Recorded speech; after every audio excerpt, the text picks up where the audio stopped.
Road নাটকপাড়া নামে পরিচিত হলেও রোজার দিনের চেহারা পাল্টে যায়। মাস জুড়ে এই সড়ক পরিণত হয় ইফতার বাজারে। এর পরিধি এখন বেলি রোড থেকে ছড়িয়ে পড়েছে আশপাশেও। আধুনিক ও গ্রাম বাংলার ঐতিহ্যবাহী সুস্বাদু খাবার পরিবেশনে রাজধানীর নাট্যপাড়া খ্যাত বেইলি রোডের ইফতারের বেশ নামডাক। ইফতারের সময় রোজাদারদের যে আনন্দ আরও কয়েক গুণ বাড়িয়ে দেয় বেইলি রোডের বাহারি ও ব্যতিক্রমী ইফতার সামগ্রী। তবে নাটকপাড়ার এই ইফতার বাজারে মধ্যবিত্ত ক্রেতাদেরই আনাগোনা বেশি। এখানের ইফতারিটাও অনেক ভালো, পুরান ঢাকার সাথে অনেকটাই মিলে। পুরান ঢাকারটাও অনেক ভালো, এখানেরটাও মান অনেক ভালো।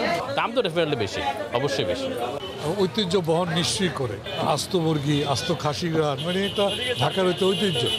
দামটা মোটামুটি আগের সাথে একটু বেশি, সাধারণ মানুষের ক্রয় ক্ষমতার বাইরে। প্রতি বছরের মতো এবারও দ্বিতীয় রোজাতেই মোটামুটি জমে উঠতে শুরু করেছে বেইলি রোডের ইফতার বাজার। বিক্রি হচ্ছে সুতি কাবাব, খাসির চপ, খাসির লেগ রোস্ট, গরুর মগজ, কলিজা ভুনা, মুরগির কাবাব, জালি বিফ কাবাব, শিক কাবাব সহ নানা ধরনের খাবার। জনগণের মধ্যে সহনশীল অবস্থা থাকা যায়, এই জন্য আমরা কোনো মূল্য বৃদ্ধি করিনি, বরঞ্চ আমরা দু একটা জিনিসের দাম এবার কমিয়ে দিয়েছি।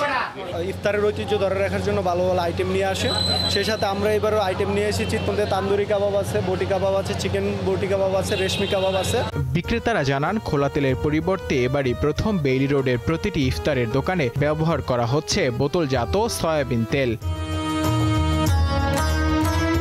নূর আলম, দীপ্ত সংবাদ, ঢাকা।